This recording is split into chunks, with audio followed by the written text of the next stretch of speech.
granniopteryx, granniopteryx. She knows the truth, she's linking every link.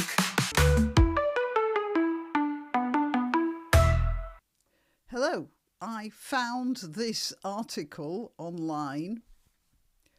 Grooming gang victims smuggled into Parliament by abusers and presented to senior politician for sex. Now, I'm going to read the article, which I've cut and pasted onto a text page because it's just easier to read and there are no adverts.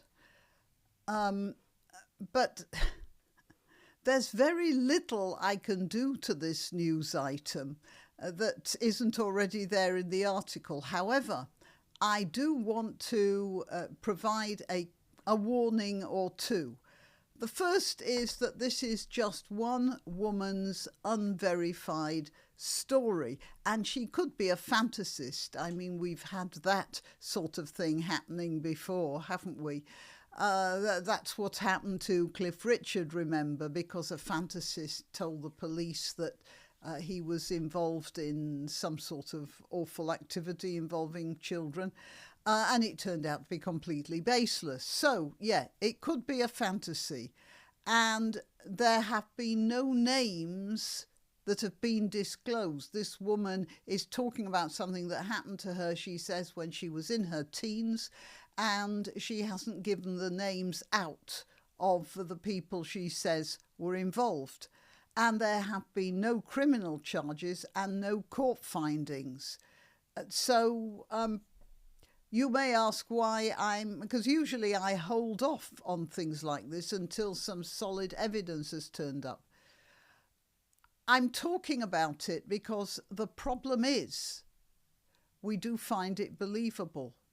There's been so much coming out, especially to do with politicians, that the story is sort of credible, and also there are some independent bits where the story does dovetail with verifiable reality. So I'm going to read this story to you because it's shocking, and it might become more shocking quite soon. It says here, a grooming gang victim has alleged she was taken into the Houses of Parliament as a teenager to be presented for sexual services to a senior politician. The woman, now she's taken the name Amelia, which is a little bit dodgy in itself because that's the name of a sort of meme. If you're not in Britain, you might not have come across it before. But Amelia has become an idealised picture of a young British woman who is standing up against Muslim interference in British life. So, yeah, again, why the name Amelia? She says she was sexually exploited in Oldham during the town's grooming gangs crisis. You see, that's entirely possible. And was transported to Westminster by one of her abusers between 2001 and 2002. This is a story apparently that turned up in the Sun. The man told me to tell people I was his niece, so I walked right in with him. There was no security or anything, Amelia told the newspaper. Now, the grooming gang scandal had to do with Pakistani Muslims. If she is a working class white Brit, then she wouldn't pass very easily as the niece of a Pakistani. So whoever brought her in, if indeed this happened, was also a white Brit. It's quite possible because the councils were in collusion with the so-called grooming gangs. Look, I'm using the word grooming occasionally because although I have got away with using the word rape occasionally on YouTube, it's likely to flag me up for suppression of some sort. So you'll have to realise that although I'm on Rumble and Minds and BitChute, they're a lot easier to deal with from that point of view. But I do have my largest audience on YouTube, so I do have to be a bit careful. Okay, So let's carry on. We know that ordinary white Labour councillors were also colluding, as were the police officers in those areas. So it's quite possible that she was taken in with someone who looked like he could be her uncle. She said she was introduced to a prominent political figure whose name she recalls but did not recognise at the time. It was clear to me that I was being taken to meet someone to see if they liked me and wanted sexual services from me, she said. Amelia alleges she was later sent to upmarket Manchester hotels during what she now recognises as party conferences, where she was forced to provide sexual services to multiple men. She further claims she was trafficked to hundreds of men as a teenager, including police officers. At the age of 16, irrespective of whether she is telling the truth, the fact is that police were involved in this sort of thing, demonstrably at that time. At the age of 16, she alleges she was taken to a Manchester hotel where she had sex with a Greater Manchester police officer who showed her his identification badge. I wonder if that's a euphemism. Amelia claims she was taken to Westminster by one of her abusers between 2001 and 2002, also claims the same officer later collected her from her mother's home and drove her to a local beauty spot where they had sex in his vehicle. I wonder what her mother was doing at the time. Was she trying to rescue her daughter? Was she frightened into compliance, or was she actually colluding? I don't have this in the story. There's a lot of murk in this story, and we have to be aware of this.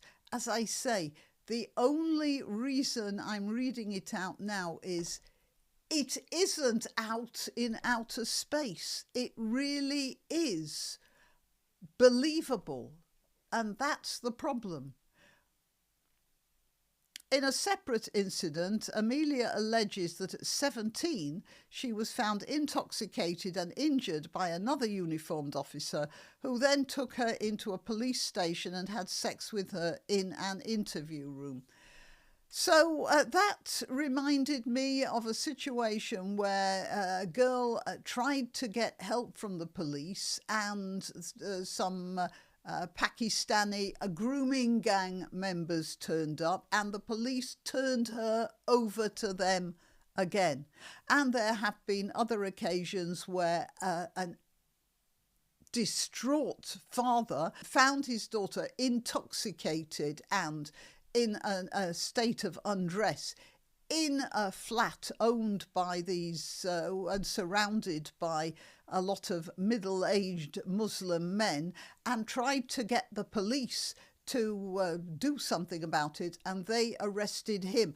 That has happened a few times. In fact, on one occasion, I do know there was the father turned up, and the Muslim man who owned the flat rang the police to demand the arrest of this guy who was disturbing their evening in, and the police turned up and dragged him away.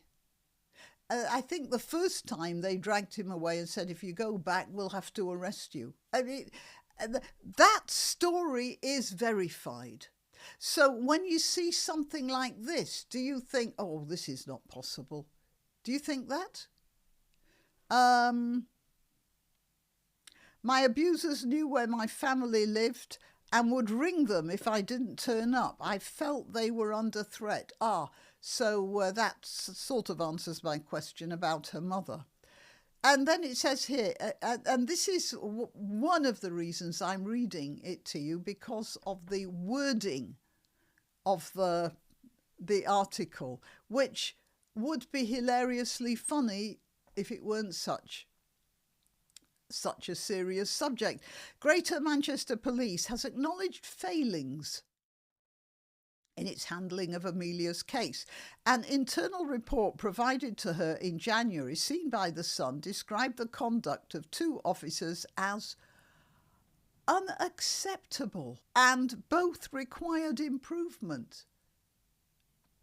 That's in a way like, hang on a minute, I've got to find his name now. I've forgotten his name. Yeah, of course, Wayne Couzens, a policeman who was off duty when it was during lockdown, and he abducted a woman who was walking home from visiting friends. And he pretended he was arresting her for violating lockdown, and then he acted extremely badly. I'm not going to go into what he did. But that's like saying he acted in an unacceptable way. Unacceptable and requiring improvement. Yeah. Greater Manchester Police also admitted it failed to record her complaint that her case was being covered up because it involved high-profile politicians and policemen, describing the omission as not acceptable and confirming procedures have since been amended. You know, whether they believed her or not, they had to log her complaint and act on it, and they didn't. And this is not acceptable. The language is just unspeakable. GMP acknowledge the failings, they call these failings, that have been noted in this report and apologise. Oh, well, that makes it all so much better, doesn't it? However, her complaints about how officers handled her allegations of sexual abuse by police were not upheld, with the force concluding an acceptable service had been provided. An acceptable service. I wonder if that's a euphemism. The report also notes that Amelia declined to identify her abusers. Yeah, and that's definitely a problem. If you're a police officer investigating this, you would have to say, well, who was the person who abused you? And if she will not answer that question, well, it could be anyone. And if she does answer that question and she's making things up, then that means they can go to the person who's been accused and say, where were you on this day or that day? And find out that the stories don't match. You see, so there is a problem here. Declined to identify her abusers, making investigation impossible. Now, that's what they say. What she says is she named the perpetrators and accompanied officers to locations where the abuse took place. So that's 2 completely different stories, isn't it? And which one is the true one?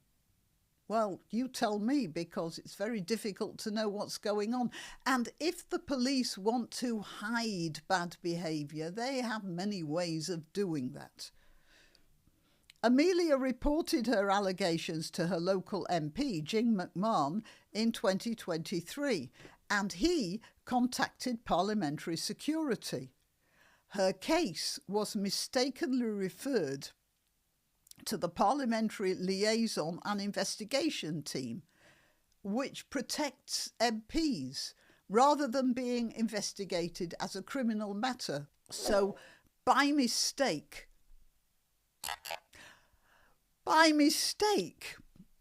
the case was referred to the very organisation that is there to protect MPs from some sort of malicious action. And so, obviously, her case was treated as malicious action. It seemed like the MP was saying to the Parliamentary Liaison and Investigation Team that this is a crank of some sort. At least that's how it appears from this. And mistakenly, well, what do you think? Jim McMahon is a member of Labour Co-op, which is a sort of side split of the Labour Party. not entirely within the Labour Party, but certainly the left wing in that way. And so when she reported her allegations to her local MP, it was to a Labour politician. I'm not suggesting, by the way, that Mr. McMahon is deliberately muddying the waters. I can't say that, can I? No, I can't say that. Let's go down a bit. Her case, she later received an apology. Oh, well, that's all right then, isn't it? And the case was passed to Parliament's safeguarding lead, who advised her to contact police. So, her case, she took it to Jim McMahon, who referred her to the, the liaison and investigation team, who sat on it as a malicious or nutcase accusation. And then later on, I don't know how it was discovered this was the wrong team, and she got an apology and was told to refer it to the police, which she should have been told in the first place. And she was sort of passed from one thing to another. And all of this, whether intentional or not, has the effect of diluting the seriousness of the accusation, or at least the energies of the accuser. A House of Commons spokesman said, "We recognise the frustration expressed by the individual and the seriousness of the allegations." Why does the expression weasel words just come bouncing into my head? "When concerns such as these are raised, the House administration is required to direct to the relevant external body in accordance with Parliament's safeguarding policy. This is because the House of Commons has no statutory role in the investigation of historic safeguarding concerns." And that's true. So why was she thrown into this House of Commons mangle when the first thing Jim McMahon should have done would have been to refer her to the police, or take her to the police himself as her MP? Is this all incompetence or malice? Well, is it even true? The fact that the police have apologised for certain things means that certain parts of her story are true. How much? We don't know. We always have to remember the Cliff Richard circus, which is a very good example of what happens when the police get carried away. So whether they should be carried away for what they've done here or not is, well, that's a developing story. But the reason I'm presenting it to you is only because it is so believable and so awful, really, isn't it? So anyway, that's the story. No doubt there'll be more about this coming up later on. Okay, till next time. You can help my channel by subscribing and clicking the notification bell. That's quite important. And by sharing if you're so inclined. Links to my other channels and to donation methods are in the description. But the best way you can help is simply by clicking like and notify. Thank you.